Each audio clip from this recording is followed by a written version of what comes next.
نحمده ونصلي على رسوله الكريم اما بعد فقد قال الله تبارك وتعالى كما ورد في بدء سورة الإسراء او سورة بني إسرائيل اعوذ باللہ من الشیطان الرجیم بسم اللہ الرحمن الرحیم سبحان الذي اسرى بعبده ليلا من المسجد الحرام الى المسجد الاقصى الذي باركنا حوله لنريه من آياتنا انه هو السميع البصير وآتينا موسى الكتاب وجعلناه هدى لبني إسرائيل ألا تتخذوا من دوني وكيلا ذرية من حملنا مع نوح إنه كان عبدا شكورا وقضينا إلى بني إسرائيل في الكتاب لتفسدن في الأرض مرتين ولتعلن علوا كبيرا فإذا جاء وعد أولاهما بعثنا عليكم عبادا لنا أولي بأس شديد فجاسوا خلال الديار وكان وعدا مفعولا ثم رددنا لكم الكرة عليهم وأمددناكم بأموال وبنين وجعلناكم أكثر نفيرا إن أحسنتم أحسنتم لأنفسكم وإن أسأتم فلها فإذا جاء وعد الآخرة ليسوءوا وجوهكم وليدخلوا المسجد كما دخلوه أول مرة وليتبروا ما علوا تتبيرا عسى ربكم أن يرحمكم وإن عدتم عدنا وجعلنا جهنم للكافرين حصيرا إن هذا القرآن يهدي للتي هي أقوم ويبشر المؤمنين الذين يعملون الصالحات أن لهم أجرا كبيرا وأن الذين لا يؤمنون بالآخرة أعتدنا لهم عذابا أليما وقال تبارك وتعالى كما ورد في سورة الأعراف وَإِسْتَأَذَّنَ رَبُّكَ لَيَبْعَثَنَّ عَلَيْهِمْ إِلَى يَوْمِ الْقِيَامَةِ مَن يَسُومُهُمْ سُوءَ الْعَذَابِ صدق اللہ العظیم رب اشرح لي صدری ويسر لي أمری واحلل عقدۃ من لسانی يفقهوا قولی اللهم ربنا ألهمنا رشدنا وأعذنا من شرور أنفسنا اللهم أرنا الحق حقا وارزقنا اتباعه وأرنا الباطل باطلا وارزقنا اجتنابه اللهم ارحمنا بالقرآن العظيم واجعله لنا إماما ونورا وهدى ورحمة آمین یا رب العالمین۔ آپ کو یاد ہوگا احادیث نبویہ میں اور قرآن مجید میں سابقہ امت بنی اسرائیل جو امت مسلمہ تھی سابقہ، اس میں جو اعتقادی عملی اخلاقی خرابیاں پیدا ہوئی خبر دے دی گئی تھی کہ وہ امت مسلمہ امت محمد میں بھی ہوگی، اور یہ کہ ان پر جو حالات وارد ہوئے تاریخی اعتبار سے وہ بھی امت محمد صلی اللہ علیہ وسلم پر بالکل اسی طرح نازل ہوں گے حالات اور واقعات جیسے کہ ایک جوڑے کی ایک جوتی دوسری جوتی سے مشابہ ہوتی ہے۔ میں نے امت سابقہ جو ہے بنی اسرائیل کی 3500 سالہ تاریخ، اس لیے کہ آغاز ہوتا ہے 1400 یا 1500 قبل مسیح سے، جب حضرت موسیٰ کو تورات دی گئی، اور تاحال وہ امت باقی ہے، ختم تو نہیں ہوئی ہے، تو آج تک اس امت کی تاریخ جاری ہے۔ اور اس کے مقابلے میں امت محمد صلی اللہ علیہ وسلم کی 1400 سالہ تاریخ، گویا سابقہ امت کی جو عمر ہے وہ ہمارے مقابلے میں 2.5 گنا ہے، 1400 ورسس 3500۔ اس کا میں نے تقابل کر کے آپ کو بتا دیا تھا کہ بالکل جس کو ہم کہتے ہیں کاربن کاپی، حضور کے بعثت تک سابقہ امت پر 2 دور عروج کے آ چکے تھے، 2 زوال کے آ چکے تھے، اور زوال کے دوروں میں ان پر بہت شدید عذاب اللہ کا آیا تھا۔ اس کی بھی تفصیل میں آپ کے سامنے بیان کر چکا ہوں، لیکن آج خاص طور پر میں چاہتا ہوں کہ ان 2 زوالوں کا ذکر چونکہ قرآن مجید میں خاص طور پر کیا گیا ہے، ان آیات مبارکہ میں جو میں نے آج آپ کو پڑھ کر سنائی ہے، تو قرآن کے حوالے سے بھی وہ بات سمجھ لیں۔ کہ یہ بات میری تاریخ کی نہیں ہے کہ عام طور پر جو ہے اسے ایک جو ہے ہسٹوریکل فینومینن سمجھا جائے، بلکہ یہ تاریخ وہ ہے جو قرآن مجید سے ثابت ہے۔ سورہ بنی اسرائیل کا آغاز جس آیت سے ہوتا ہے اس میں تو حضور کا جو سفر ہے معراج ہے اس کے پہلے حصے کا ذکر ہے۔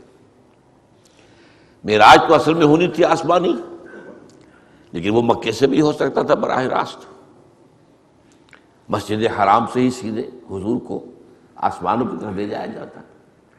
کوئی حکمت تھی کہ پہلے اس کا زمینی حصہ ہے جس کا ذکر یہاں ہے، سبحان الذی اسریٰ بعبدہ لیلا من المسجد الحرام الی المسجد الاقصی الذی بارکنا حولہ لنریہ من آیاتنا انہ هو السمیع البصیر۔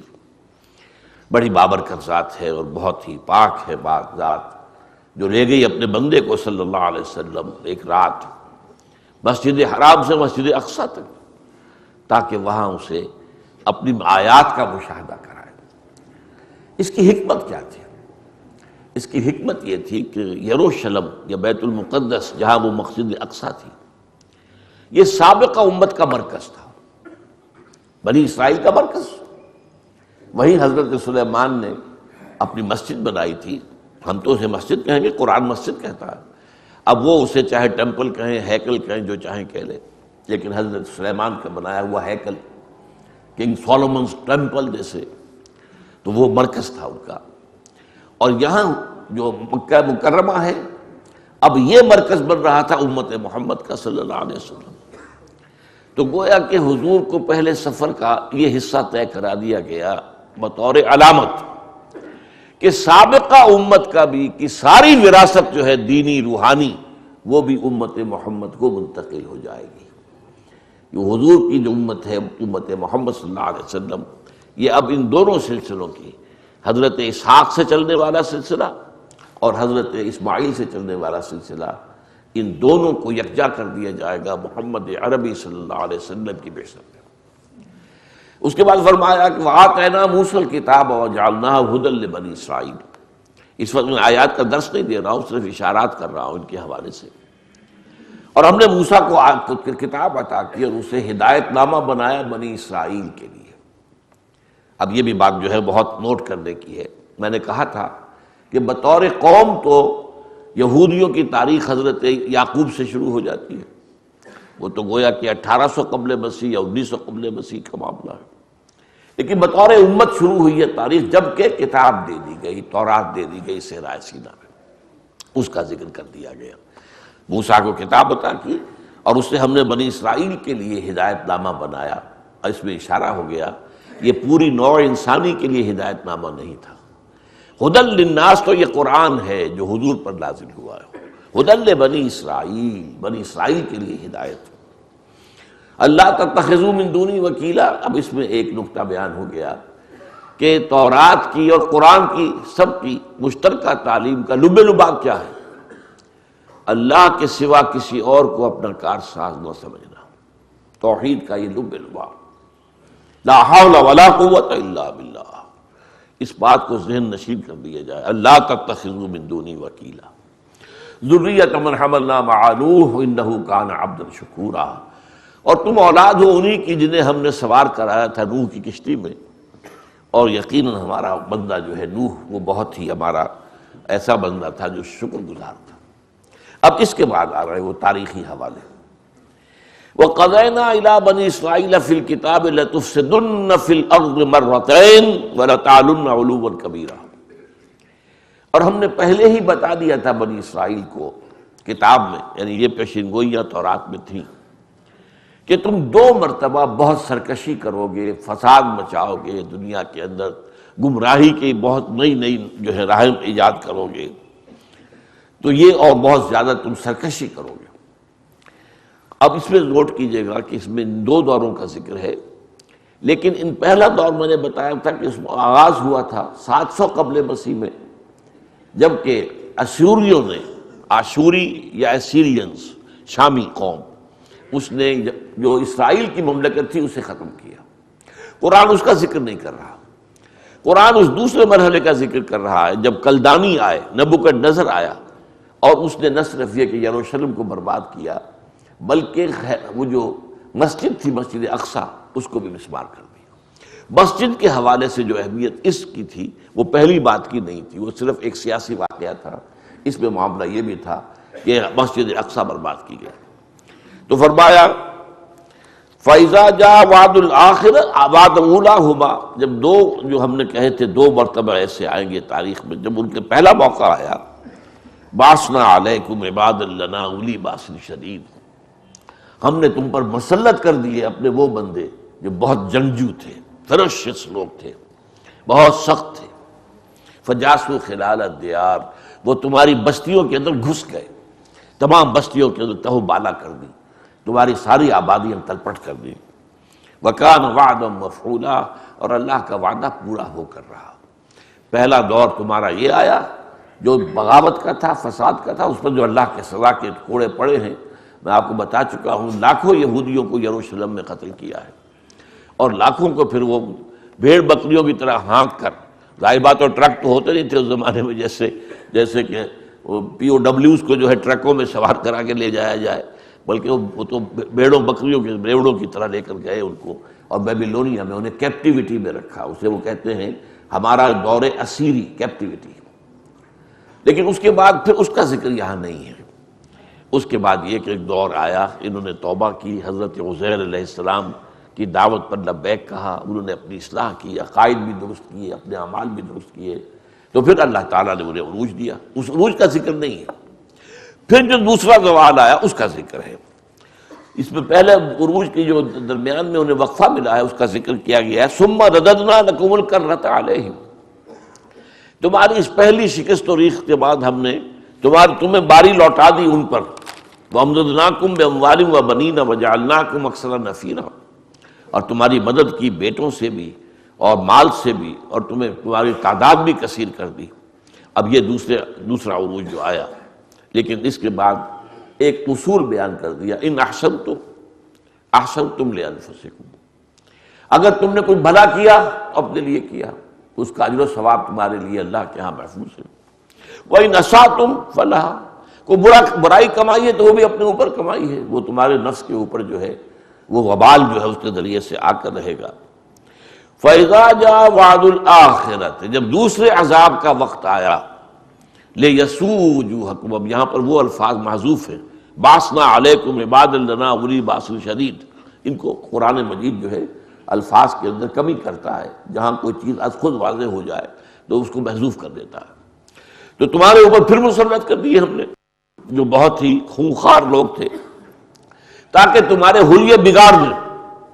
وَلْيَدْخُلُوا الْمَسْجِدَ كَمَا دَخَلُوهُ أَوَّلَ مَرَّةٍ، اور داخل ہو وہ مسجد میں جیسے کہ وہ داخل ہوئے تھے پہلی مرتبہ۔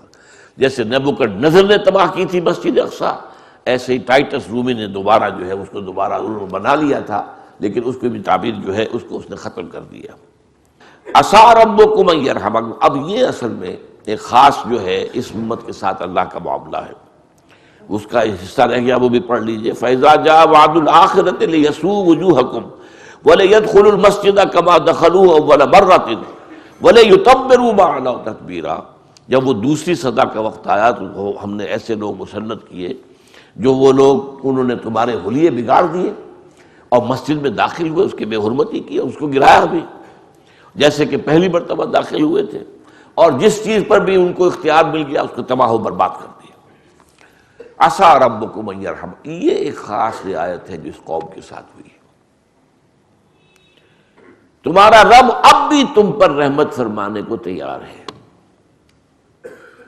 تمہیں ایک اور موقع دیا جا رہا ہے، اب بھی اگر محمد پر ایمان لے آؤ ہم تمہیں بخش دیں۔ یہ خاص اللہ کا معاملہ ہے، کیونکہ کہا ہے قرآن نے ہم نے انہیں اختیار کیا تھا، اخترناہم علی علم فضلناہم علی کثیر ممن خلقنا تفضیلا فضلناکم علی العالمین۔ تو یہ بھی ایک رعایت ہے۔ ظاہر بات ہے حضرت نوح کی قوم کو تو یہ رعایت نہیں ملی تھی، حضرت ہود کی قوم کو، حضرت صالح کی قوم کو، وہ تو ہلاک کر دیے گئے تھے، انہیں موقع دیا جا رہا ہے۔ عَسَىٰ رَبُّكُمْ أَن يَرْحَمَكُمْ، اب بھی تمہارا رب تم پر رحمت کرنے کے لیے تیار ہے۔ وَإِنْ عُدْتُمْ عُدْنَا، اور اگر تم نے وہی روش اختیار کی جو پہلے تھی تو پھر ہم بھی وہی کریں گے جو ہم نے پہلے کیا تھا، پھر تم پر عذاب آئے گا، شدید ترین عذاب آئے گا، اس کا میں بعد میں ذکر کروں گا۔ وَجَعَلْنَا جَهَنَّمَ لِلْكَافِرِينَ حَصِيرًا، اور ہم نے جہنم کو تو بنا رکھا ہے، اصل باڑہ جو ہے تمہارے لیے جو اللہ نے تیار کر رکھا ہے وہ تو جہنم کا ہے۔ اب وہ ایمان لانے کے لیے دعوت دی جا رہی ہے، ان ھذا القرآن یہدی للتی ہی اقوم، دیکھو یہ قرآن تمہیں تورات دی تھی ہم نے، اب یہ قرآن اس شے کی طرف رہنمائی کر رہا ہے جو سب سے زیادہ سیدھی، اقوم، یہ افعل التفضیل کا صیغہ ہے، اس لیے کہ ہماری ہدایت جو نبیوں کے ذریعے سے آتی رہی تھی اب اپنے نقطۂ عروج کو پہنچی ہے اس قرآن کے اندر۔ اب محمد کی بعثت ہو گئی ہے، قرآن نازل ہو رہا ہے، اب تمہارے لیے موقع ہے، تلافی معافات کر سکتے ہو، اب بھی توبہ کرو، پلٹو، ایمان لاؤ۔ ان ھذا القرآن یہدی للتی ہی اقوم ویبشر المؤمنین الذین یعملون الصالحات ان لہم اجرا کبیرا، اور یہ قرآن بشارت دیتا ہے ان لوگوں کو جو ایمان لائیں اور نیک عمل کریں کہ ان کے لیے بہت بڑا اجر ہے۔ وَأَنَّ الَّذِينَ لَا يُؤْمِنُونَ بِالْآخِرَةِ أَعْتَدْنَا لَهُمْ عَذَابًا أَلِيمًا، اور یہ لوگ، وہ لوگ کہ جو آخرت پر ایمان نہیں رکھتے، ظاہر بات ہے وہی اللہ کو نہیں مانتے، وہ محبت کو کیوں مانیں گے؟ تو آخرت کا یقین ہو تب انسان چاہتا ہے سیدھے رستے پر چلنا۔ جب آخرت کا یقین کسی وجہ سے ذہنوں سے اوجھل ہو جائے، یا یہ تصور ہو کہ ہم تو بخشے بخشائے ہیں جی، ہمارا کوئی حساب کتاب نہیں ہے، تو پھر کیوں آدمی کاہے کو سیدھے راستے میں جائے گا؟ پھر تو جو بھی ہو، ہرچے بادہ باد، جو چاہو کرو، بے حیا باش و ہرچے خائی کن، ایک دفعہ حیا کا پردہ ختم ہو جائے تو پھر جو چاہو کرو۔ تو آخرت کا معاملہ جو ہے وہ ہے اصل میں اہم ترین۔ وَأَنَّ الَّذِينَ لَا يُؤْمِنُونَ بِالْآخِرَةِ أَعْتَدْنَا لَهُمْ عَذَابًا أَلِيمًا، جو آخرت پر ایمان نہیں رکھتے ہوں گے اور یعنی اس کے نتیجے میں محمد پر اور قرآن پر ایمان نہیں لائیں گے صلی اللہ علیہ وسلم، ان کے لیے ہم نے ایک دردناک عذاب مہیا کیا ہے۔ اب بس ایک نقطہ نوٹ کر لیجئے، اس بدبخت قوم نے اس موقع سے بھی فائدہ نہیں اٹھایا، حضور کی دشمنی پر کمر کسی، حضور کی مخالفت میں شدید ترین یہ قوم جو ہے اس وقت سے چل رہی ہے حضور کی بعثت سے اور آج تک، اور اب قیامت کے قریب کے حالات جو آنے والے ہیں ان میں یہ شدید ترین معاملہ ہونے والا ہے۔ اس قوم کے اندر وہ جو ہے تو اس کی بدبختی کا منظر یہ ہے کہ اللہ نے انہیں جو ایک اور موقع دیا تھا، ایک خاص رحمت جو فرمائی تھی، اس سے بھی انہوں نے فائدہ نہیں اٹھایا۔ چنانچہ قرآن مجید میں پھر یہ فیصلہ بھی دے دیا گیا، وَإِسْتَأْذَنَ رَبُّكَ لَيَبْعَثَنَّ عَلَيْهِمْ إِلَىٰ يَوْمِ الْقِيَامَةِ مَن يَسُومُهُمْ سُوءَ الْعَذَابِ، اب طے کر دیا ہے تیرے رب نے کہ ان کے اوپر وہ مسلسل ایسے لوگوں کو مسلط کرتا رہے گا جو انہیں بدترین عذاب دے گا، اور اس کی مثال ہے جو پچھلی صدی میں ہوئی ہے جرمنوں کے ہاتھوں۔ ان کے اپنے قول کے مطابق آپ اندازہ کیجئے 6 ملین، 60 لاکھ آدمی قتل کیے گئے۔ اگرچہ اس میں کچھ لوگوں کو کلام ہے، کچھ کہتے ہیں نہیں تعداد اتنی نہیں تھی، بعض تو کہتے ہیں ہے ہی کہانی، لیکن کہانی تو وہ نہیں ہے، وہ ایک واقعہ ہے، تاریخ کا واقعہ ہے، اسے محض کہانی قرار دینا درست نہیں ہے۔ ہاں یہ ہو سکتا ہے کہ اعداد و شمار میں کمی بیشی ہو، لیکن واقعہ یہ ہے کہ بدترین جو ہے عذاب پچھلی صدی میں ان پر آیا۔ بہرحال میں نے جو پچھلی مرتبہ عرض کیا تھا اس کے ضمن میں چند نکات میں اور چاہتا ہوں کہ آپ نوٹ کر لیں۔ دیکھیے جو میں نے سملیرٹیز تھیں وہ تو بیان کر دی تھی، ان پر پہلے حملہ آور آئے شمال سے، سیریا سے، اسیرینز، مسلمانوں پر پہلے حملہ آور آئے شمال سے، یورپ سے، کون؟ کروسیڈرز۔ ان پر دوسرے حملہ آور آئے مشرق سے، یعنی عراق سے، کیلڈینز، نبوکدنضر مختنصر۔ ہم پر دوسرے آئے مشرق ہی سے، لیکن کون؟ تاتاری۔ پھر ہمارا جو دوسرا دور زوال آیا، ان کا جو آیا وہ بھی یورپین قوتوں کے ہاتھوں آیا، یعنی گریکس اینڈ رومنس۔ لیکن ہم پر جو آیا وہ بھی یورپین کے ہاتھوں آیا، لیکن وہ مغربی یورپ کے لوگ تھے، برطانیہ، فرانس، اسپین، یہ ممالک، اٹلی، ان لوگوں کے ذریعے سے، اور پورچوگیز، یہ سب کے سب لوگ جو ہیں یہ ہے کہ جن کے ہاتھوں آئے۔ یعنی عجیب بات نوٹ کر لیجیے، یہ تاریخ جغرافیہ کا مسئلہ ہے، کیونکہ بنی اسرائیل کی حکومت مختصر سے تھی۔ یہ اسرائیل کتنا بڑا تھا نوٹ تو کیجیے، اس وقت جو فلسطین کتنا بڑا ہے، لہذا ان پر یہ قریب ہی سے حملہ آور ہوئے، قریب سے اسیرین آ گئے، قریب سے عراقی آ گئے، قریب سے جو ہے وہ یورپ کی جو قریب ترین جو قومیں تھیں وہ آ گئی۔ عالم اسلام ایک بہت بڑی شے کا نام تھا، لہذا وہاں پر دور سے آئے. ہم پر پہلے آئے کروسیڈرز، کہاں سے چل کر؟ انگلینڈ سے چل کر، king Richard of England, the line hearted, وہاں سے چل کر، اور پورا یورپ، خاص طور پر اس میں جرمنی اور فرانس. لیکن یہ کہ کہاں سے؟ اس میں برطانیہ بھی شامل ہے. پھر ہم پر دوسرا جو دور آیا، تاتاری دور سے آیا. تاتاری جو ہے قریب کی قوم نہیں تھی، تاتاری تو بہت دور کی قوم تھی. پھر ہم پر جو دوسرا دور آیا، تیسرا دور کہیے، وہ آیا ویسٹرن دور کی نیشن جو تھی وہاں سے آئے. یہ قریبی جو ہے گریکس، اور یہ ان کا معاملہ ہمارے ساتھ نہیں ہوا. یہ تھوڑے تھوڑے سے فرق ہیں ان کے اندر. اچھا، ایک نقطہ اور میں آپ کو بتانا چاہتا ہوں. وہ جو علامہ اقبال نے کہا ہے کہ کبھی یہ نوجوان مسلم تدبر بھی کیا تو نے، وہ کیا گردوں ہے تو جس کا ہے ٹوٹا ہوا تارا. اپنے ماضی کے کچھ معاملات کو اگر انسان جانے، اور خاص طور پر نوجوان، تو دل میں ایک امنگ پیدا ہوتی. ہمارا جو پہلا دور عروج تھا عربوں کے زیر قیادت، اس میں ہم نے یورپ کے مغربی حصے کو اپنے قدموں تلے روندا ہے. ہسپانیہ سے داخل ہوا، اور ہسپانیہ پورا آئیبیرین پیننسولا، یہ صرف ایک ملک نہیں ہے، اور اس کے اندر جو ہے پرتگال بھی شامل ہے. یہ پورا کا پورا جو ہے فتح کر کے، اور پھر پائرنیز ماؤنٹینز کو کراس کر کے ہارٹ آف فرانس تک پہنچ گئے. یہ سارا علاقہ مسلمان کے قبضے میں آتا ہے. یورپ کا کتنا بڑا رقبہ ہے، کتنا بڑا تو ملک آئیبیرین پیننسولا کتنا بڑا ہے، پھر فرانس کا ہارٹ. پھر وہاں سے البتہ ریورسل شروع ہوئی. 632 میں حضور کا انتقال ہوا ہے. 732 میں پورے 100 برس بعد مسلمانوں کو شکست ہوئی ہے، بیٹل آف ٹورس فرانس کے اندر. تو جو بھی فرانس کا علاقہ تھا وہ انہیں چھوڑ کر پیچھے آنا پڑا. لیکن پھر جہاں تک آئیبیرین پیننسولا ہے وہاں تو 800 برس حکومت کی. اچھا، دوسرا دور عروج آیا ہمارا ترکوں کے زیر قیادت. اب یہ مشرق سے داخل ہوئے مسلمان ترک. انہوں نے مشرقی یورپ کا کتنا بڑا علاقہ فتح کیا. استنبول، قسطنطنیہ فتح کرنے کے بعد ایسٹرن یورپ کے یہ تمام ممالک جو ہیں سب ان کے زیر نگین. ویانا تک پہنچ گئے تھے، یہاں تک ان کا جو ہے محاصرہ جاری تھا. وہ تو بدقسمتی سے پھر پیچھے جو ہے وہ شیعہ حکومت جو تھی صفوی، اس نے حملہ کیا ہے ترکوں پر. تو پھر ترکوں کو واپس آنا پڑا ہے، کیونکہ اب پیچھے سے ان کا حملہ ہو گیا تھا تو اپنا بیک ڈور تو سنبھالنا تھا. ورنہ یہ کہ تقریباً یوں سمجھیے کہ آدھا یورپ اس وقت بھی مسلمانوں کے قبضے میں آ گیا تھا. تو یہ سملیرٹیز ہیں. اور ایک خاص نقطہ مجھے میرے ذہن میں آیا تھا کہ یہ جو عروج و زوال ہیں، اس میں یورپ کے معاملے میں ایک عجیب معاملہ ہوا ہے. ہمارا جب دوسرا دور زوال شروع ہوا، میں بتا چکا ہوں، وہ ہسپانیہ سے شروع ہوا جہاں مسلمانوں کا قتل عام ہوا.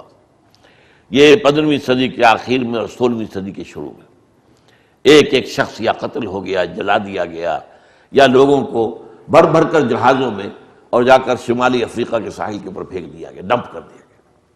لیکن عین اسی وقت جب کہ یورپ کے مغرب میں یہ ہمارا سورج ڈوب رہا تھا، یورپ کے مشرق میں طلوع ہو رہا، وہی زمانہ ہے جبکہ ترک مشرق میں داخل ہو رہے ہیں.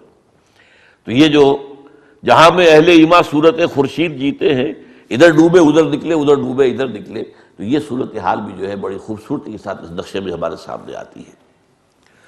اچھا، اب میں آپ سے عرض کرنا چاہتا ہوں، میں نے آپ کو بتایا 2 عروج 2 زوال، یہودیوں کے بھی ہمارے بھی.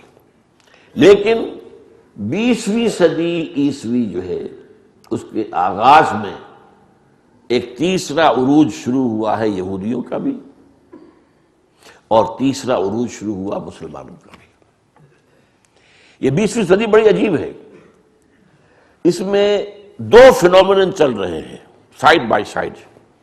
جیسے قرآن میں آیا ہے، مرج البحرین یلتقیان بینہما برزخ لا یبغیان. اللہ نے 2 روئیں چلا دی ہیں، وہ ساتھ ساتھ چل رہی ہیں سمندر کے اندر. اس میں یہ پھیکا پانی، اس میں جو ہے کھاری پانی ہے نمکین، اور اس میں میٹھا پانی. میٹھے پانی کی رو چل رہی ہے سمندر میں، اور وہ ملتے نہیں ہیں آپس میں. مرج البحرین یلتقیان بینہما برزخ لا یبغیان. ان میں پردہ اللہ نے ایسا حائل کر رکھا ہے کہ وہ ایک دوسرے میں مدغم نہیں ہوتے، کوئی دوسرے کے اوپر چھا نہیں جاتا، غالب نہیں آتا. تو 2 روئیں جو ہیں حالات کی 20ویں صدی میں، ایک طرف تو ہمارا زوال بھی زیادہ اور گہرا اور گہرا اور گہرا اور گہرا. یہودیوں کا زوال بھی اور گہرا اور گہرا اور گہرا اور گہرا، ایک دوسری طرف ایک ارتقاء کا عمل، ایک رینائسنس، ایک نشرت ثانیہ، ایک احیائی عمل، یہ بھی دونوں ان امتوں کے اندر شروع ہوا ہے۔ اب اس میں آپ کے سامنے جو خاص بات لانا چاہتا ہوں، یہ تاریخ کا ایک عجیب معاملہ ہے یہودیوں کا۔ یہودیوں میں عروج کیسے شروع ہو گیا؟ تیسری مرتبہ انتہائی پسی ہوئی قوم، دبی ہوئی قوم، یعنی جب سے ڈائسپورا ان کو شروع ہوا ہے، ڈائسپورا شروع ہوا سن 70 عیسوی سے، انہیں نکال دیا گیا فلسطین سے، بھاگ جاؤ یہاں سے، نکل جاؤ، اور ہیکل سلیمانی مسمار کر دیا گیا جو آج تک مسمار پڑا ہوا ہے، صرف ایک دیوار اس کی ہے ویسٹرن وال، جہاں یہ جاتے ہیں، کوئی ماتم کرتے ہیں، کچھ روتے ہیں، کچھ کرتے ہیں۔ اس پورے دور کے اندر ان پہ 1500 برس تک، سن 70 کے بعد سے لے کر انتہائی ذلت، مسکنت، ان سے شدید نفرت دنیا میں، لوگوں کو خاص طور پہ یورپ کے اندر شدید پرسیکیوشن، تشدد، نفرت ان سے، انہیں شہروں میں رہنے کی اجازت نہیں تھی، گھیٹوز میں رہو باہر، جیسے کہ کوڑیوں کے لیے کوئی علیحدہ بنا دیے جائے کہ شہر میں مت آنا، بس باہر رہو، تو یہ کہ ان کو علیحدہ رہو، یہ گندے ہیں، ان میں بدبو آتی ہے، یہ لوگ جو ہے اس قابل نہیں ہے کہ انہیں ہم اپنے شہروں کے اندر آنے دیں۔ ہاں ٹھیک ہے، آخر انسان ہے، کوئی کھانے پینے کے لیے، کوئی خرید و فروخت کرنے کے لیے، چلو 2 گھنٹے کے لیے، جیسے کرفیو 2 گھنٹے کے لیے کھول دیا جائے تو اجازت ہے، شہروں میں آ جاؤ۔ 1500 برس تک جس قوم کا یہ معاملہ رہا ہے، آج وہ اس انتہا کو پہنچی ہوئی ہے کہ اس کی مملکت قائم ہو چکی ہے، اسرائیل۔ وہ اپنے گھر میں لوٹ کر آ گئے، یروشلم دوبارہ فتح کر لیا، اور عالم عیسائیت پر ان کا قبضہ ہے۔ یہی عیسائی تھے جو اسے نفرت کرتے تھے، انہیں پرسیکیوٹ کرتے تھے۔ اور یہ بھی نوٹ کر لیجیے ہسٹوریکلی، جب مسلمانوں پر صلیبیوں کے حملے ہوئے ہیں تو جہاں ان حملوں کے دوران مسلمانوں کا قتل عام ہوا، یہودیوں کا بھی ہوا ہے۔ عیسائی کہتے تھے یہ یہودی جنہوں نے ہمارے خدا کو صلیب دی ہے، خدا کا بیٹا خدا ہی ہوا نا، وہ تو خدا کا بیٹا جیسس، یہ صلیب دی ہے۔ اب آپ اندازہ کیجئے کتنی دشمنی ہوگی ان کے اندر، کس طریقے سے انہیں پرسیکیوٹ کرتے تھے۔ اسی طرح اسپین میں جب انہوں نے مسلمانوں کا قتل عام کیا ہے تو یہودیوں کا قتل عام بھی کیا ہے۔ گویا کہ 16ویں صدی کے آغاز تک معاملہ کیا تھا یورپ میں کہ عیسائی شدید نفرت کرتے تھے، پرسیکیوٹ کرتے تھے، تشدد کرتے تھے، اور ان پر ذلت اور مسکن طاری ہو گئی تھی یہ یہودیوں کے اوپر۔ لیکن ببی تفاوت رأس کجا آستاب کجا، کہاں 20ویں صدی کے اواخر میں آ کر یہ کہاں سے کہاں پہنچ گئے۔ 20ویں صدی کے وسط میں ان کی مملکت قائم ہو گئی، ان کا جو بنایا ہوا بینکنگ سسٹم پوری دنیا پر چھا گیا، ان کا بنایا ہوا ہے۔ یہ بلوغ، یہ فکر چالاک یہود انہوں نے بنایا ہے، اور یہ پوری دنیا پر چھایا ہوا۔ اور آپ کو معلوم ہے دنیا کی تعداد میں، دنیا میں انسانوں کی جو نفری ہے، اس میں مذہبی اعتبار سے سب سے زیادہ تو عیسائی ہیں نا، 2 ارب کے لگ بھگ ہیں، اور وہ اس وقت پوری طرح تابع ہیں، یہود کے قبضے میں ہیں۔ ان میں خاص طور پر جو ویسٹ ہیں، وائٹ اینگلو سیکسن پروٹیسٹنٹس، وہ تو ان کے پکے پکے جو ہیں اعلی کار ہر معاملے کے اندر۔ یہ اتنا بڑا انقلاب کیسے آیا؟ یہ ایک بہت اہم مسئلہ ہے سمجھنے کا تاریخ کا۔ اس کی جو کی ہے وہ کیا ہے؟ تاریخی اعتبار سے چند باتیں نوٹ کر لیجئے۔ جب طارق ابن زیاد ہسپانیہ فتح کر رہا تھا، یہودیوں نے اس کی مدد کی تھی، اسے راستے بتائے تھے، ادھر سے جاؤ، ادھر سے جاؤ، ادھر سے حملہ کرو۔ وجہ کیا تھی کہ ہسپانیہ میں ان پر شدید تشدد ہوتا تھا، پرسیکیوٹڈ مائنورٹی تھے، عیسائی ان سے نفرت کرتے تھے، دباتے تھے، مارتے تھے۔ تو آپ کو معلوم ہے دشمن کا دشمن تو دوست بن جاتا ہے۔ تو یہاں انہوں نے مسلمانوں کی مدد کی، نتیجہ کیا نکلا؟ اب مسلمانوں نے ان کی قدر کی، اور مسلم اسپین جو ہے، بن گوریون نے اپنی کتاب میں لکھا ہے، مسلم Spain was the golden era of our diaspora.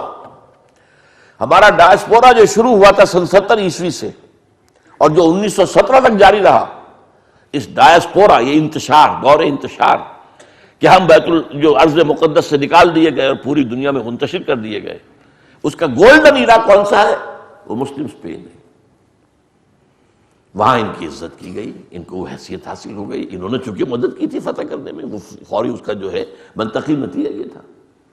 اور وہاں پر جو ہے اب نوٹ کیجئے، وہاں بیٹھ کر انہوں نے یورپ میں عیسائیت کے اندر نقب لگائی، عیسائیت کے اوپر حملہ کیا۔ وہ کس طور سے؟ ہسپانیہ کی یونیورسٹیاں تھیں اس وقت دنیا میں جن سے کہ روشنی پھیل رہی تھی علم کی، وہ بغداد سے یہ معاملہ منتقل ہو کر آ چکا تھا اسپین میں۔ یہاں پہ بڑی بڑی کورڈووا، گرناڈا، تولیتلا، جسے ٹولیڈو کہتے ہیں، ٹولیڈو، گرناڈا، اس کی بڑی بڑی یونیورسٹیاں تھیں۔ یہ علم کا، تہذیب کا، تمدن کا، روشنی کا بہت بڑا مرکز ہسپانیہ۔ اب یہاں پر سے جو یونیورسٹیوں سے پڑھنے آتے تھے، بالکل قریب میں جو ممالک ہیں وہ کون سے ہیں؟ ہسپانیہ کے ساتھ لگا ہوا فرانس ہے، جہاں مسلمان داخل ہو گئے تھے۔ فرانس کے ساتھ ملا ہوا جرمنی ہے، اور نیچے ایک ٹانگ کی نیچے شکل نکلتی ہے اٹلی کی۔ خاص طور پر ان تین ملکوں سے نوجوان آتے تھے پڑھنے کے لیے، لیکن جس طرح ہمارے نوجوان جاتے ہیں امریکہ یا انگلینڈ، لیکن بدقسمتی سے ہمارے نوجوان وہیں کے ہو کے رہ جاتے ہیں۔ یہ آئے ہیں واپس اپنے ملکوں کے اندر، انہوں نے آ کر یہودیوں نے وہاں پر، اور وہاں پر وہ بہت اچھی حالت میں تھے، ان کے اندر کچھ خیالات کے جراثیم پیدا کیے، وہ جراثیم لے کر یہ اپنے اپنے ملکوں کو واپس آئے۔ ان جراثیم کے ذریعے سے ان تین ملکوں کے اندر دو تحریکیں اٹھی، اصلاح مذہب، ریفارمیشن، اور رینیسنس، احیاء العلوم۔ اب احیاء العلوم کی تحریک کا بھی نتیجہ یہ نکلا، جب فزیکل سائنسز کو عروج ہونا شروع ہوا، اس کا ایک منطقی نتیجہ نکلا، انسان کی سوچ میں ایک تبدیلی آئی۔ بھئی یہ خدا ہے یا نہیں ہے یہ تو پتہ نہیں، یہ کائنات تو ہے نا، یہ تو ریئل ہے۔ خدا تمہارے اپنے ذہن کا تصور ہے یا نہیں ہے، کچھ نہیں، کوئی ثبوت تو نہیں ہے ہمارے پاس۔ لہذا توجہ کرو اس میٹیریل ورلڈ کے اوپر، ساری توجہ جو ہے فزیکل سائنسز کے اوپر اب اس اعتبار سے مرتکز ہو گئی۔ اسی طرح یہ روح کچھ ہے یا نہیں ہے، کیا پتا، کس نے دیکھی؟ کوئی وزن بھی اس کا نہیں کیا جا سکا آج تک۔ تو وہ روح کسے کہتے ہیں؟ یہ جسم تو ہے نا، take care of this body, اس جسم کے لیے بہتری کا جو ہے، اس کی بہبود کا، اس کی تمام ضرورتوں کی فکر کرو۔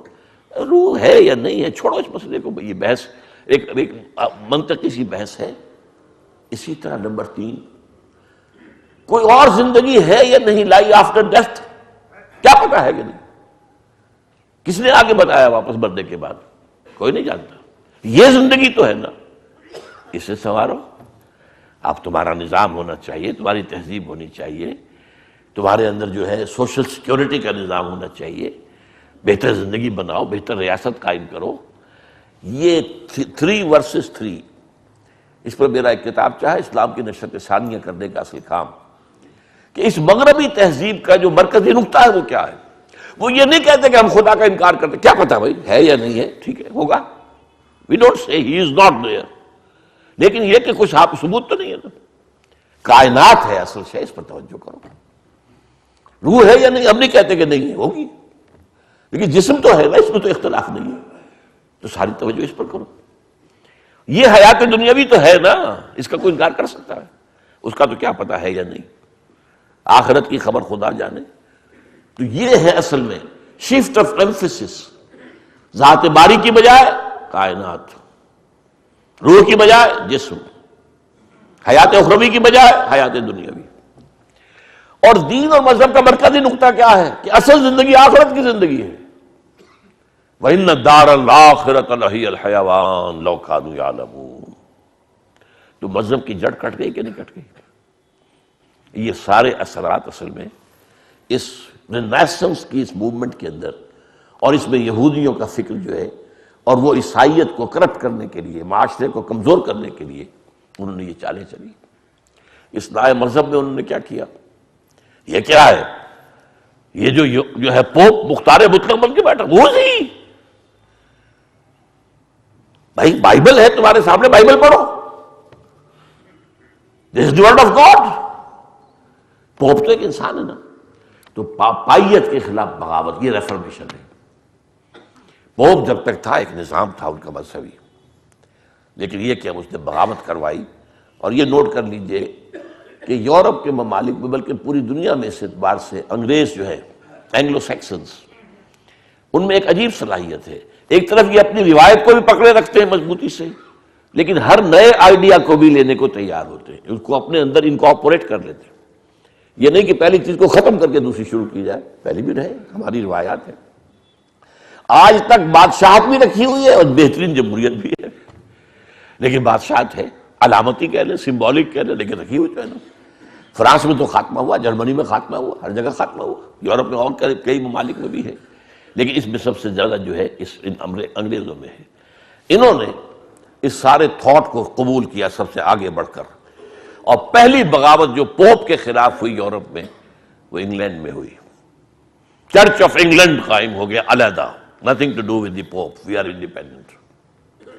تو وہ جو ایک مرکزیت تھی ان کے نظام میں، اس کو ختم کر دی۔ پھر انہوں نے توجہ کر دی کہ بائبل پڑھو۔ اب جب بائبل پڑھتے ہیں تو آپ کو معلوم ہے بائبل میں اتنا حصہ اگر ہے اولڈ ٹیسٹمنٹ کا تو اتنا سا حصہ ہے نیو ٹیسٹمنٹ کا۔ عیسائیت کا تعلق نیو ٹیسٹمنٹ سے ہے، یہودیت کا تعلق سارا کا سارا اولڈ ٹیسٹمنٹ سے ہے۔ تو اب عیسائیوں پہ آنکھیں کھلی کہ اصل شے تو یہ ہے، اصل تو یہی قوم ہے، ابراہیم کی اولاد یہ ہے، یہ اسحاق اور یعقوب کی اولاد ہے، ان کو اللہ تورات دی گئی۔ تو اس سے جو یہودیوں کی ایک جو ان کی ایک ذہنی، فکری، مذہبی جو ہے ان کے اوپر ایک روب کی کیفیت طاری ہوئی، اور ایونجلزم شروع ہوا، سارا زور بائبل پر، ایونجلسٹ ایک بڑی تحریک اٹھی۔ تو یہ دو کام ہوئے ہیں جن کو وہ اصلاح مذہب کہتے ہیں۔ تیسرا کام جو کیا ہے، یہ نوٹ کر لیجئے، اب یہ حقائق ہیں۔ اس پورے دور میں یورپ میں جو بڑے بڑے فلسفی ہیں سب یہودی، بڑے بڑے سائنسدان سب یہودی، ڈارون ہے تو یہودی ہے، مارکس ہے تو یہودی ہے، آئنسٹائن ہے تو یہودی، سب کے سب یہودی۔ ذہانت ان کے پاس ہے، اگرچہ اس کا سب سے بڑا مصرف یہ سازشوں کے اندر کرتے ہیں، سازشیں بنانے میں، ایول جینیس، اس میں شک نہیں کہ ذہانت آج بھی ہے ان کے اندر۔ آج بھی آپ جا کے امریکہ میں دیکھ لیجئے، جتنے تعلیمی ادارے ہیں وہاں پہ، پروفیشنل ادارے ہیں، ان کے اندر ٹاپ کے اوپر تو یہودی بیٹھا ہوا۔ تو اس طریقے سے وہ گویا کہ کنٹرول کر رہے ہیں، نہ صرف مالیاتی کنٹرول ہے، ان کا ذہنی کنٹرول ہے، ان کا علمی کنٹرول ہے، ان کا دبدبہ ہے۔ تو اس اعتبار سے انہوں نے یورپ میں ایک نئی فکری جو ہے تحریک شروع کر دی۔ اسلام نے سکھایا تھا حریت، آزادی، کوئی انسان کسی انسان کا غلام نہیں ہے۔ انہوں نے کہا آزادی اتنی، خدا سے بھی آزادی، مذہب سے بھی آزادی۔ یہ جو لبرلزم کی تحریک چلی ہے، آزادی، آزاد خیالی، آپ کے جو جی میں آئے کہو، جو گلے میں جو آئے وہ تانے اڑاؤ، لبرل۔ نمبر دو، اس کے اندر سیکولرزم کا زہر جو گھولا پہلے انہوں نے گھولا ہے۔ مذہب کو علیحدہ کر دو، سیاست کو علیحدہ کر دو۔ اگر مذہب اور سیاست ایک رہتے ہیں تو شہریت اس مذہب والوں کی ہی ہوگی، دوسروں کی تو نہیں ہوگی، دوسرے مائنورٹی ہوں گے۔ اس کو ایک دوسرے سے علیحدہ کر دیا، اب تمام شہری برابر ہے۔ پہلے یہودی کی حیثیت کوئی نہیں تھی، اب سیکولرزم میں یہودی برابر ہے۔ اب ظاہر بات ہے جب سے اس کو سیاسی طور پر برابری حاصل ہو گئی تو اس نے اس کا بھرپور فائدہ اٹھایا۔ لبرلزم، سیکولرزم، اور نمبر دو، سود کی ایجاد، سود کی اجازت ہے تو ہمیشہ سے دنیا کے اندر سود، لیکن سود حرام رہا اسلامی شریعتوں کے اندر، تورات میں بھی حرام ہے۔ آج بھی جو پریکٹسنگ یہودی ہیں وہ ایک دوسرے سے سود نہیں دیتے، سود کو حرام سمجھتے ہیں۔ یہ تو جینٹائلز کو کہتے ہیں ہاں ان سے لینا جائز ہے، ان کو تو لوٹو کھسوٹو۔ یہ جینٹائلز جو ہیں یہ تو اصل میں انسان نہیں ہے، یہ انسان نما حیوان ہے، انہیں گوئمز بھی کہہ دیتے ہیں، جینٹائلز بھی کہہ دیتے ہیں۔ انسان تو صرف ہم ہیں، مکمل انسان صرف یہودی ہے۔ ہر غیر یہودی انسان کوئی بھی ہو، جینٹائلز یا گوئمز، یہ حیوانات ہیں۔ حیوانات سے فائدہ اٹھانا آپ کا کام ہے نا۔ گھوڑے کو آپ ٹانگے میں جوتتے ہیں، وہ کوئی احتجاج کر سکتا ہے؟ آپ بیل کو حل میں لگا دیتے تھے وہ بیچارہ احتجاج کر سکتا تھا. اسی طرح یہ حیوانات ہیں، انہیں ایکسپلائٹ کرنا، ان سے فائدہ اٹھانا، ان کو دھوکہ دینا، ان کو چیٹ کرنا، روب کرنا، ہر چیز جائز ہے. قرآن مجید میں بھی ہے لیس علینا فی الامیین سبیل، ہمارے اوپر کوئی مواخذہ ہی نہیں ہے ان امیین کے بارے میں. ہم جس طرح چاہیں دھوکہ دیں، جس طرح چاہیں ان پر فریب کریں، جس طرح چاہیں انہیں لوٹیں، ہمیں حق حاصل ہے. لیس علینا فی الامیین سبیل، ہمیں کوئی جو ہے ملامت ہو ہی نہیں سکتی، ہم جو چاہیں کریں ان کے ساتھ. تو اس اعتبار سے انہوں نے بینک کی اجازت لی سود کی. پوپ کہ جب تک پوپ کا اقتدار تھا سود حرام تھا. دونوں قسم کے سود، یہ جو آج کل کچھ لوگ جو ہوتے ہیں جو کچھ اے بی سی آ جاتی ہے کچھ معاشیات کی، صرف والے بیٹے پڑھ لیتے ہیں، یوزلی اور ہے جی، اور کمرشل انٹرسٹ اور ہے، یہ دونوں حرام تھے یورپ کے اندر. ایبسولوٹلی دونوں ہی حرام ہے ہمیشہ سے. ایک ہی شے ہے، اس کی شکلیں بدلی ہوئی ہے، ایک ہی چیز ہے، روا ایک ہی چیز ہے. چاہے وہ بینک انٹرسٹ ہے، چاہے کمرشل انٹرسٹ ہے، چاہے یوزلی ہے، کچھ بھی ہے. یہ حرام تھا مطلقاً یورپ کے اندر. اور اس کو سب سے پہلے پھر اس کے اوپر بینک جو بنا ہے وہ بھی بینک آف انگلینڈ بنا ہے. یہ ویسٹ جو ہے، میں نے پہلے بھی یہ لفظ استعمال کیا تھا، وائٹ اینگلو سیکسن پروٹسٹنٹس، یہ سب سے بڑے اعلی کار ہیں یہودیوں کے. اور جب انگلینڈ کے اندر ان کو جو ہے جنت مل گئی، انگلینڈ میں ان کا جو مقام ہو گیا، یوں سمجھیے کہ جو مقام کبھی اسپین میں مسلمانوں نے دیا تھا اس سے کہیں بڑھ کر مقام جو ہے انہیں حاصل ہو گیا انگلینڈ کے اندر. تو انہوں نے کہا یہ ہمارا نیو اسرائیل ہے، انہوں نے کہا یہ ہمارا اسرائیل ہے. یہ اب ہمیں یہاں پر وہی حالات، وہی کیفیات حاصل ہے جو کبھی اسرائیل کی مملکت میں حاصل تھے. اور اس کے بعد آپ کو معلوم ہے جب امریکہ کی دریافت ہو گئی، وہ جو کولمبس نے دریافت کیا اور پھر کولونائزیشن شروع ہوئی ہے امریکہ کی، اور پھر یہ وہاں جا کر، اور خاص طور پر جس کو نیو انگلینڈ کہتے ہیں امریکہ کا، یونائٹڈ اسٹیٹس آف امریکہ کا جو کونا ہے، شمال مشرقی کونا ہے، اسی میں نیو یارک بھی ہے، اسی میں یہ بoston وغیرہ یہ بڑے بڑے شہر ہیں، یہ نیو انگلینڈ کہلاتا ہے. اور اس کے اندر یہودی جا کر آباد ہوئے، اور اسے بھی ان کا یہ ہمارا اسرائیل ہے. اس وقت دنیا میں یوں سمجھیے ان کے کہنے کے مطابق 3 اسرائیل ہیں. ایک اسرائیل نامی مملکت جو مڈل ایسٹ میں قائم ہوئی، جس کے لیے پہلا قدم بالفور ڈکلریشن کے ذریعے 1917 میں آیا، اور دوسرا یہ کہ 1948 میں قائم ہو گئی ریاست. اور ایک انگلستان ہے، انگلینڈ ہے، اور ایک امریکہ، اور یہی دونوں ہے ویسٹ، وائٹ اینگلو سیکسن پروٹسٹنٹس. اور یہ بالکل اعلی کار ہیں، یہ در حقیقت یہود کے پنجے میں ہیں. انہوں نے جب بینکنگ ایجاد کر لی، اب سازش دیکھیے کیا کرتے تھے. یورپ کے اندر بے شمار قومیں، بے شمار ملک، ان میں لڑائی کرواتے تھے پہلے سازش کے ذریعے سے. جب جنگ ہوئی، اب دونوں حصوں کو، اب انگلستان کی فرانس کی جنگ ہو رہی ہے، انگلستان کی حکومت کو بھی قرض چاہیے اسلحہ کے لیے، اور فرانس کی حکومت کو بھی چاہیے. دونوں کو یہ بینکرز جو تھے یہودی وہ قرض دیتے تھے، اور جو ہے من مانا ان سے سود وصول کرتے تھے. اس طرح ہوتے ہوتے پورے یورپ کے اندر انہوں نے اپنی جڑیں، جیسے کہ کینسر ہوتا ہے وہ ایک جگہ سے جب پھیلتا ہے تو پورے جسم کے اندر پھیل جاتا ہے، اس طریقے سے پورے یورپ کو انہوں نے اپنی گرپ میں لے لیا. مالیاتی اعتبار سے جو تسلط قائم ہو گیا، سیاسی اعتبار سے برابر کے ہو گئے کہ ہم بھی شہری تم بھی شہری. اب ظاہر بات ہے کہ ہمارے اور تمہارے درمیان فرق کیا ہے، ہمارے حقوق وہی ہیں، شہریت کے حقوق ہیں اور وہی جیسے. اس کا نتیجہ کیا نکلا؟ وہ جو علامہ اقبال 100 سال پہلے دیکھ کر آئے تھے یورپ میں، 1905 میں گئے تھے، 1908 میں واپس آئے. Only 3 years. اسی میں آپ نے بارٹ لا بھی کر لیا، اسی میں پی ایچ ڈی بھی کر لی، اسی میں کچھ عرصے جو ہے کیمبرج کے اندر عربی کے پروفیسر بھی رہے وغیرہ وغیرہ. اب ایک نہایت ذہین و فطین انسان، جینیس انسان تھا، اس کے لیے 3 سال بہت ہوتے ہیں. اور اس کی نگاہ جو تھی، گاہ میری نگاہ تیز چیر گئی دل وجود، جو دیکھا ہے کہ فرنگ کی رگے جاں پنجے یہود میں ہے. یہ ہے اصل میں اس وقت کا یہود کا معاملہ. کیسے ہوا اس کی میں نے کچھ آپ کے سامنے، اس قوم کو داد دینی چاہیے، اس کی ہمت، اس کی جد و جہد، اس کی کوشش، اس کی پرسویئرنس. یہ ختم ہو کر ابھری ہے، ختم ہوئی پھر ابھر گئی ہے، پھر ختم ہوئی پھر ابھر گئی ہے.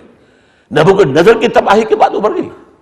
اور اس کے بعد آپ کو معلوم ہے سن 70 سے جو ڈائسپورا شروع ہوا تھا، اس کے اندر اس نے رفتہ رفتہ کرسچین ورلڈ کو اپنے تابع کر لیا ہے۔ ان میں جو پروٹیسٹنٹس ہیں وہ تو بالکل اعلی کار ہیں ان کے، البتہ جو کیتھولکس ہیں وہ ذرا آسانی کے ساتھ انہوں نے نہیں مانا۔ لیکن یہ ہے کہ 1965 میں جو پوپ تھا جو فوت ہو چکا ہے، اس نے فتویٰ دے دیا کہ یہ یہودی جو ہیں یہ عیسیٰ کے صلیب کے ذمہ دار نہیں ہیں، بالکل، حالانکہ لکھا ہوا ہے، انجیلوں میں ہے، سب ہے۔ اس وقت جو ہے چھوٹی سی بغاوت بھی ہوئی ہے کیتھولک چرچ کے اندر، کہ کہیں کیا تم کر رہے ہیں، یہ سارا کا سارا معاملہ ہماری بائبلز کے ساتھ، ہمارے اسکرپچرز کے ساتھ متعلق ہے۔ لیکن بہرحال اب کیتھولسزم جو ہے وہ بھی اب اسی طریقے سے یہود کے پشت پناہ ہے، ڈگریز کا فرق ہے۔ امریکہ بہت زیادہ ہے، برطانیہ اس کا چھوٹا بھائی سمجھ لیجئے، لیکن یورپ جو ہے وہ بھی اب رفتہ رفتہ، لیکن اتنا نہیں، فرق ڈگریز کا موجود ہے۔ یہ ہے پس منظر اس وقت کے جو حالات ہیں دنیا کے۔ یہ تو میں نے آپ کو بتایا کہ تھرڈ رائز جو یہود کا ہوا کیسے ہوا، پہلا رائز، پھر ڈاؤن فال، پھر رائز، پھر ڈاؤن فال، لمبا ڈاؤن فال، بہت لمبا، لیکن پھر جو تھرڈ رائز شروع ہوا اس کا فینومینن کیا ہے۔ امت مسلمہ میں، امت محمد میں جو نشرت ثانیہ جو ہو رہی ہے، جس کا عمل شروع ہو گیا تھا پچھلی صدی کے ربع اول کے بعد، اس کے بارے میں تذکرہ کروں گا۔ ہسٹوریکلی آپ سمجھیں کہ اس وقت دنیا میں یہ اسلام کے لیے جو کام ہو رہے ہیں کس کس انداز میں ہو رہے ہیں، اور اس کا جو ہے آخر جب اس کا آخری جو ہے شو ڈاؤن جسے کہیں گے وہ ایک علیحدہ مسئلہ ہے، اس میں پھر انشاءاللہ گفتگو ہوگی۔ اقول قولی ھذا واستغفر اللہ لی ولکم ولسائر المسلمین والمسلمات۔